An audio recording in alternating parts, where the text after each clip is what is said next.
Chapter number 6 के numerical start करने जा रहे हैं और इसके अंदर हम जो चैप्टर है वो इक्विलिब्रियम कांस्टेंट से रिलेटेड है। इक्विलिब्रियम कांस्टेंट के न्यूमेरिकल्स देखेंगे कि किस तरह से होते हैं। This is the formula for the equilibrium constant. Kc क्या है? A ratio between the concentration of product to the concentration of reactant. और ख़ास तौर पे जो इक्विलिब्रियम कांस्टेंट है वो रिवर्सिबल केमिकल रिएक्शंस के लिए लिखा जाता है। यानी अगर केमिकल रिएक्शन रिवर्सिबल है तो आप उसके लिए इक्विलिब्रियम कांस्टेंट की वैल्यू फाइंड कर सकते हैं यूजिंग दिस रिलेशन या this expression. Equilibrium constant is the ratio between the concentration of product to the concentration of reactant. यानी प्रोडक्ट की कॉन्सेंट्रेशन को ऊपर और रिएक्टेंट की कॉन्सेंट्रेशन को नीचे रखा जाएगा तो ये क्या कहलाता है? केसी कहलाता है। और केसी का मतलब है इक्विलिब्रियम कांस्टेंट और सी का जो मतलब है उसका मतलब है इन टर्म्स ऑफ कॉन्सेंट्रेशन। तो रिएक्टेंट और प्रोडक्ट को क्योंकि हमने कॉन्सेंट्रेशन की फॉर्म में एक्सप्रेस किया है तो ये क्या कहलाता है? ये के सी कहलाता है। तो के का मतलब इक्विलिब्रियम कांस्टेंट है और सी का मतलब इन टर्म्स ऑफ कॉन्सेंट्रेशन है। अगर रिएक्शन हमारे पास ये है जी, यानी Ma plus N B reversible chemical reaction है, gives and take X C plus Y D. तो यहाँ पर ए और बी रिएक्टेंट हैं, सी और डी प्रोडक्ट हैं, जबकि एम और n they are the moles of reactant और एक्स और जो वाई है वो है मोल्स ऑफ प्रोडक्ट। अब आपने क्या ख्याल रखना है जी? आपने याद रखना है कि जो के सी है वो किस तरह लिखी जाएगी? वो इस तरह लिखी जाएगी जिस तरह आपके सामने है। अब केसी को लिखने के लिए चंद बातों का आपने ख्याल रखना है, या आप अपनी इक्वेशन को देख के लिखेंगे जो ऊपर लिखी हुई है। पहली बात तो ये ख्याल रखनी है जो आपका प्रोडक्ट है वो हमेशा न्यूमरेटर में लिखे जाएंगे और जो रिएक्टेंट है वो हमेशा डिनोमिनेटर में लिखे जाएंगे। तो ये बात तो अपने जहन में बिठा लें कि केसी की एक्सप्रेशन को लिखने का तरीका क्या है कि जी हमेशा प्रोडक्ट को कहाँ लिखा जाएगा? न्यूमरेटर में लिखा जाएगा। और हमेशा रिएक्टेंट को कहाँ लिखा जाएगा? ये डिनोमिनेटर में लिखा जाएगा। ये तो पहली चीज आपने सीखी। दूसरी चीज आपने क्या सीखी जी कि जो कोफिशिएंट है, ये जो मोल्स थे वो क्या बन जाएंगे? यहाँ पे कोफिशिएंट है, ए का कोफिशिएंट यहाँ पे एम है, बी का कोफिशिएंट यहाँ पे एन है। केमिस्ट्री की जबान में बात करें तो बेसिकली एम और एन क्या है जी? मोल्स है। लेकिन जब आप इक्विलिब्रियम कांस्टेंट की एक्सप्रेशन लिखेंगे तो ये मोल्स क्या बन जाएंगी? ये मोल्स पार बन जाएंगी। तो आपने देखा जी एक्स वाई क्या बन गई? कॉन्सेंट्रेशन ऑफ सी की पावर एक्स बन गई, कॉन्सेंट्रेशन ऑफ डी की पावर वाई बन गई। इस तरह एम और एन जो मोल्स थे वो क्या बन गए जी? कॉन्सेंट्रेशन की पावर बन गए। अगली चीज आपने क्या सीखी कि केमिकल इक्वेशन में ये रिएक्टेंट और जो प्रोडक्ट है वो किस फॉर्म में लिखे जाते हैं? प्लस की फॉर्म में लिखे जाते हैं। लेकिन एक्सप्रेशन में वो किस फॉर्म में लिखे जाते हैं? प्रोडक्ट की फॉर्म में लिखे जाते हैं, यानी मल्टीप्लाई की फॉर्म में लिखे जाते हैं। ठीक है जी। तो ये आपको दिखाया जा रहा है जी, ये जो मोल्स थे वो पार बन गई और इसी तरह ये जो प्रोडक्ट के मोल से वो भी क्या बन गई जी? पार बन गई। तो ये दो बातों का आपने बहुत ख्याल रखना, बल्कि तीन बातें हो गई कि जो प्रोडक्ट है उनको न्यूमिनेटर में रखना है और रिएक्टेंट को डिनोमिनेटर में रखना है। ये पहली बात है। दूसरी बात क्या है जी? जो कोफिशिएंट है उनको पार बनाना है। और तीसरी बात आपने क्या सीखी जी कि जो प्लस है जब एक्सप्रेशन लिखने जाएंगे तो इनको प्रोडक्ट की फॉर्म में लिखेंगे, डॉट की फॉर्म में लिखेंगे। तो अगर आप तो एक्सप्रेशन आपने सही लिखना ये इंतहाई ज़रूरी है इस न्यूमेरिकल को करने के लिए। कोई फार्मूला न्यूमेरिकल के लिए नहीं है, लेकिन जो मेन चीज़ है वो क्या है जी कि आपको इक्विलिब्रियम कांस्टेंट की एक्सप्रेशन लिखने आए, जो किसको देख के लिखते हैं? जो रिवर्सिबल केमिकल रिएक्शन को देख के लिखते हैं। ये न्यूमेरिकल आपके सामने है और इस न्यूमेरिकल को हम करने जाएंगे और यहाँ इक्विलिब्रियम कांस्टेंट कैसे निकालते हैं ये हम सीखने जाएंगे। लिखा हुआ है फॉर अ रिएक्शन, और एक रिएक्शन आपको दिया हुआ है और ये रिएक्शन आपका रिवर्सिबल केमिकल रिएक्शन है। एसिटिक एसिड, एथेनॉल, और ये इथाइल एसीटेट एस्टर है और वाटर। कह रहे हैं जी calculate equilibrium constant. Equilibrium constant यानी केसी निकालने के लिए आपको कहा है, कुछ इन्फॉर्मेशन दी हुई है। जब भी आपको केसी निकालने के लिए देंगे तो दो बातें आपके पास लाजमी होनी चाहिए जी। या तो ये जी कि आपको इक्विलिब्रियम पर इन तमाम चीज़ों के मोल्स या कॉन्सेंट्रेशन मालूम हो, यानी इक्विलिब्रियम पर। और अगर इक्विलिब्रियम पर इन तमाम चीज़ों के मोल्स या कॉन्सेंट्रेशन मालूम ना हो तो फिर दूसरा तरीका ये है कि इनके बारे में इनिशियल इन्फॉर्मेशन हो, यानी इनिशियल मोल्स या इनिशियल कॉन्सेंट्रेशन मालूम हो, और इक्विलिब्रियम पर कोई ना कोई इन्फॉर्मेशन आपके पास मोल्स या कॉन्सेंट्रेशन निकालने के लिए होनी चाहिए। अगर ऐसा है तो आप इक्विलिब्रियम कांस्टेंट निकाल सकते हैं। देखते हैं कि इस न्यूमेरिकल में हमसे कह क्या रहे हैं। तो आप देखिए, तो इसमें कह रहे हैं जी initially 1 mole of acetic acid and ethanol. तो इनिशियल मोल्स दिए हुए हैं आपको इन दोनों रिएक्टेंट के। कह रहे हैं जी is about to equilibrium, equilibrium पर आने दिया, यानी 1 मोल्स ऑफ एसिटिक एसिड और 1 मोल ऑफ एथेनॉल को मिक्स किया, और मिक्स करने के बाद हमने इंतजार किया कि इक्विलिब्रियम एस्टेब्लिश हो जाए। आगे लिखा हुआ है एन इक्विलिब्रियम मिक्सचर कंटेन्स। तो इक्विलिब्रियम मिक्सचर में 0.067 मोल्स एस्टर के मौजूद हैं। ये आपके पास अगली इंफॉर्मेशन है जी, और इंफॉर्मेशन क्या है जी, एस्टर के इक्विलिब्रियम मोल्स की इंफॉर्मेशन आपके पास है। तो मैंने क्या बताया जी कि जब भी आपसे इक्विलिब्रियम कांस्टेंट निकालने के लिए कहेंगे तो इक्विलिब्रियम मिक्सचर की या इक्विलिब्रियम पर मोल्स या कॉन्सेंट्रेशन की कोई ना कोई इंफॉर्मेशन आपके पास जरूर होगी, जिसको इस्तेमाल करते हुए आप इक्विलिब्रियम कांस्टेंट की वैल्यू निकाल सकते हैं। अगर इक्विलिब्रियम मिक्सचर की इंफॉर्मेशन आपके पास नहीं है तो फिर आपका ये न्यूमेरिकल इक्विलिब्रियम कांस्टेंट निकालने के लिए नहीं कहा जाएगा, बल्कि कॉन्सेंट्रेशन निकालने के लिए कहा जाएगा, जो हम आगे देखेंगे। खैर, इस न्यूमेरिकल को सॉल्व करते हैं जी। ये न्यूमेरिकल आपके सामने है जी, और सबसे पहले हम क्या करेंगे जी, जरा डाटा बनाते हैं जी। तो जो डाटा बन रहा है वो हमारे पास कुछ इस तरह से बन रहा है जी, और इक्विलिब्रियम कांस्टेंट की वैल्यू मुझे फाइंड करनी है।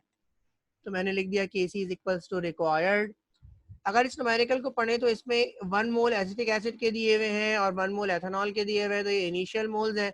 तो मैंने लिखा जी initial mole of acetic acid 1 mole है, और इनिशियल मोल ऑफ एथेनॉल भी 1 मोल है, और आगे जो इन्फॉर्मेशन है वो एस्टर की इन्फॉर्मेशन है इक्विलिब्रियम पर। तो मैंने लिखा जी moles of equilibrium, moles at equilibrium of ester, यानी एस्टर के इक्विलिब्रियम पर मोल्स कितने हैं, 0.667। तो ये चंद इन्फॉर्मेशन मुझे इस सवाल के अंदर दी हुई है। अब सबसे पहले मैं क्या करूंगा जी, सबसे पहले मैं ये चार्ट के हिसाब से अपना डाटा बनाऊंगा।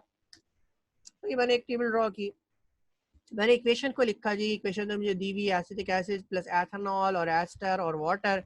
और अब मैं इन चारों जो रिएक्टेंट, चारों मतलब जो केमिकल स्पीशी है, यानी इसमें दो रिएक्टेंट है, दो प्रोडक्ट है, उनको मैंने क्या जी अलहदा किया। और ये सबसे पहले जो मैं इंफॉर्मेशन लिखने जा रहा हूँ वो मैं लिखने जा रहा हूँ जी इनिशियल मोल्स की। और ये जो इनिशियल मोल्स की इंफॉर्मेशन लिखनी है ये मुझे यकीनन गिवन होंगी, ये मुझे अपनी रिएक्शन की स्टेचोमेट्री को देख के नहीं लिखनी, यानी मैं रिएक्शन की स्टेचोमेट्री को देख के यहाँ पे 1 लिख दूँ, इसको देख के 1 लिख दूँ, फिर इन दोनों को भी देख के 1 1 लिख दूँ। तो रिएक्शन स्टेचोमेट्री का यहाँ पे इस्तेमाल नहीं करना। यहाँ इनिशियल मोल्स आपको गिवन होंगे, सवाल में दिए हुए होंगे, जो सवाल में इनिशियल मोल्स दिए हुए हैं वही लिखने हैं, चाहे उन्होंने कुछ भी दिया हो। तो मैंने क्या देखा जी, मुझे इनिशियल मोल एसिटिक एसिड का दिया हुआ है, तो मैंने इनिशियल मोल एसिटिक एसिड के लिखे, जो क्या है जी 1 है। इसी तरह मुझे इनिशियल मोल एथेनॉल के दिए हुए हैं और वो भी क्या दिए हुए हैं जी 1 है, वो मैंने लिखे।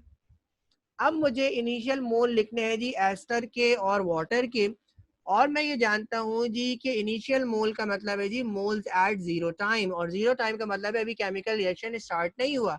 तो जब केमिकल रिएक्शन स्टार्ट नहीं हुआ तो प्रोडक्ट नहीं बना होगा, तो इसका मतलब है प्रोडक्ट के मोल क्या होंगे जी, जीरो होंगे।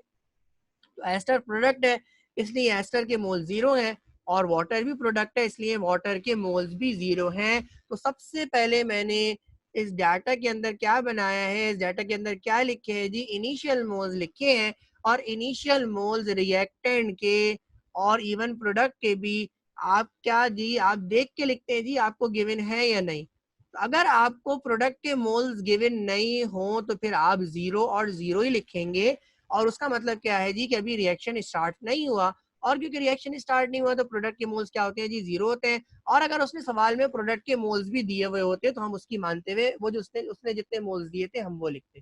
तो खैर 1 और 1 मोल्स ये इथेनॉल और एसिटिक एसिड के दिए हुए थे तो वो हमने लिखे, और प्रोडक्ट के मोल्स नहीं दिए हुए थे इसलिए हमने जीरो कंसिडर कर लिए। जीरो मोल्स का मतलब है अभी रिएक्शन स्टार्ट नहीं हुआ, यानी अभी प्रोडक्ट नहीं बना है। अब जो अगला काम मुझे करना है वो मुझे लिखना है मोल्स एट इक्विलिब्रियम। अब ये मोल्स मैंने तसव्वुर करने हैं, ये मोल्स मैंने कंसिडर करने हैं, ये मोल्स मैंने खुद से लिखने हैं, और ये मैंने एक्स की फॉर्म में लिखने हैं। और मैं ये जानता हूँ जी कि जब ये रिएक्शन प्रोसीड होगा तो रिएक्टेंट कंज्यूम होंगे और प्रोडक्ट फॉर्म होगा। रिएक्टेंट कंज्यूम होंगे, इसका मतलब ये है कि इसके जो मोल्स है उसमें कमी आएगी। मैंने तसव्वुर किया जी कि एक्स मोल्स में कमी आएगी, तो मैंने क्या लिखा 1 माइनस एक्स लिखा, यानी इनिशियल के मुकाबले में एक्स मोल्स की कमी आ गई। इसी तरह मैंने क्या लिखा, एथेनॉल के लिए भी लिखा कि इनिशियल यानी 1 मोल्स के मुकाबले में अब इसके अंदर एक्स मोल्स की कमी आ गई। और मैं जानता हूँ जी कि जब रिएक्शन प्रोसीड होगा, जैसे ही टाइम गुजरेगा, तो प्रोडक्ट की कॉन्सेंट्रेशन में इजाफा होगा। इसका मतलब है प्रोडक्ट के अंदर इनिशियल में इन मोल्स को ऐड करके लिखना पड़ेगा। तो देखिए जीरो में अगर मैं एक्स ऐड करूं तो जवाब एक्स आएगा, तो मैंने यहाँ पे क्या लिख दिया, डायरेक्ट एक्स लिख दिया। और इसी तरह वाटर के अंदर भी मैंने क्या लिख दिया, डायरेक्ट एक्स लिख दिया। यानी इस स्टेप में आपने क्या निकालना है, यहाँ पे आपने मोल एट इक्विलिब्रियम निकालने हैं, और ये आपकी कंसिडरेशन है, ये आपकी सपोजिशन है, ये वैल्यूज आपने सपोज करनी है और एक्स की फॉर्म में सपोज करनी है जी। तो रिएक्टेंट में इनिशियल में से आप एक्स को माइनस कर दीजिए, तो दोनों रिएक्टेंट थे, दोनों में इनिशियल के अंदर मैंने एक्स को माइनस किया और प्रोडक्ट के अंदर इनिशियल के अंदर एक्स को प्लस कर दीजिए। तो क्योंकि जीरो था तो जीरो के अंदर मैंने एक्स प्लस किया, तो जवाब एक्स ही आ रहा है, इसलिए मैंने डायरेक्ट यहाँ पे एक्स ही लिखा है। तो ये दूसरा स्टेप था जिसके अंदर आपने क्या किया जी, जो डाटा बनाया है उसके अंदर आपने एक्स की वैल्यू को सपोज किया, और प्रोडक्ट में क्योंकि मोल्स का इजाफा होगा इसलिए आपने इनिशियल के अंदर एक्स को प्लस कर दिया है, और रिएक्टेंट में एक्स की कमी होगी इसलिए आपने इनिशियल में से एक्स को माइनस कर दिया है। अब आप देखिए जी, क्योंकि अब मुझे अगर किसी भी तरीके से x की वैल्यू पता लग जाए तो ये न्यूमेरिकल मेरे लिए इंतहाई आसान है। अब आप जरा न्यूमेरिकल को पढ़िएगा, और जब भी वो आपसे इक्विलिब्रियम कांस्टेंट निकालने को आपसे कहेगा तो कोई ना कोई इंफॉर्मेशन देगा, या तो रिएक्टेंट की देगा या प्रोडक्ट की देगा, जिसकी मदद से आप x की वैल्यू निकाल लेंगे। तो अगर न्यूमेरिकल को देखें तो न्यूमेरिकल में लिखा हुआ है जी moles of ester at equilibrium. तो moles of ester at equilibrium 0.667 है, ये उसके दिए हुए मोल्स हैं। और आपने जो सपोज किए हैं वो किसके बराबर हैं, वो एक्स के बराबर आपने मोल्स को सपोज किया है। इसका मतलब आपके सपोज किए हुए मोल्स यानी एक्स और उसके दिए हुए मोल्स यानी 0.667 बराबर हो जाएंगे। एक आपके कंसीडर किए हुए मोल्स हैं, एक उसके दिए हुए मोल्स हैं, इन दोनों को इक्वलेट करेंगे। यहाँ से आपको क्या पता लग गई, एक्स की वैल्यू पता लग गई। अब ये एक्स की वैल्यू मैं ऊपर पुट करने जा रहा हूँ ताकि मुझे यहाँ पर वैल्यू की फॉर्म में जवाब मिल जाए। एक्स की वैल्यू अब मुझे पता लग गई है जो कि 0.667 है। तो मैंने वैल्यू पुट की एक्स की 0.667, चारों जगह मैंने ये वैल्यू पुट की। उसके बाद मैंने इसको सॉल्व किया तो 1 माइनस 0.667 0.333 आ गया, ये भी 0.333 आ गया, और ये दोनों 0.667 ही रहे। अब मुझे क्या करना है जी, अब मुझे चाहिए जी कि ये मुझे मोल्स तो पता लग गए, लेकिन जब मैं केसी की एक्सप्रेशन लिखूंगा तो उसमें मैं मोल्स नहीं रखता, बल्कि मैं क्या रखता हूँ, कंसंट्रेशन रखता हूँ। और मैं ये जानता हूँ कि कंसंट्रेशन किसके बराबर होती है, मोल्स पर यूनिट वॉल्यूम के बराबर होती है। अब आप इस सवाल में देखिए कि आपको वॉल्यूम दिया हुआ है, तो जवाब है जी कि वॉल्यूम तो नहीं दिया हुआ। तो अगर उन्होंने वॉल्यूम दिया हुआ था तो वही वॉल्यूम पुट करते जो वॉल्यूम आपको दिया हुआ है। लेकिन अगर उसने आपको वॉल्यूम नहीं दिया हुआ तो आप वॉल्यूम कंसिडर कर लें। और सबसे आसान जो सपोजिशन है, जो सबसे आसान कंसिडरेशन है कि आप तसव्वुर करें जी कि वॉल्यूम 1 लीटर है।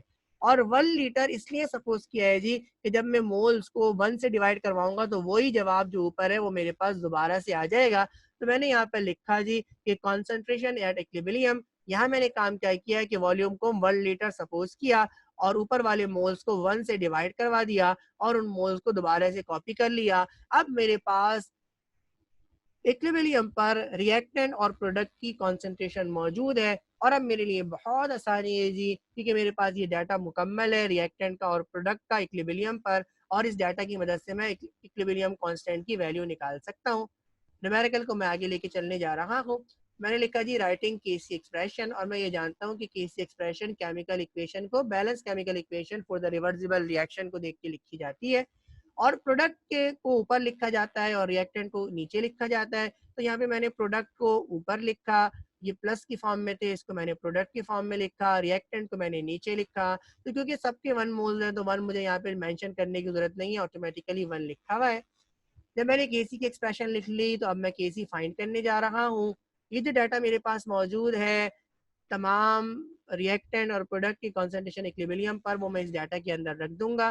तो मैंने एस्टर की कॉन्सेंट्रेशन जो 0.667 है उसको पुट किया, वाटर के कॉन्सेंट्रेशन जो 0.667 है उसको पुट किया, एसिटिक एसिड की जो कॉन्सेंट्रेशन इक्विलिब्रियम पे 0.333 उसको पुट किया। इसी तरह एथेनॉल की कॉन्सेंट्रेशन इक्विलिब्रियम पे 0.333 है, उसे पुट किया।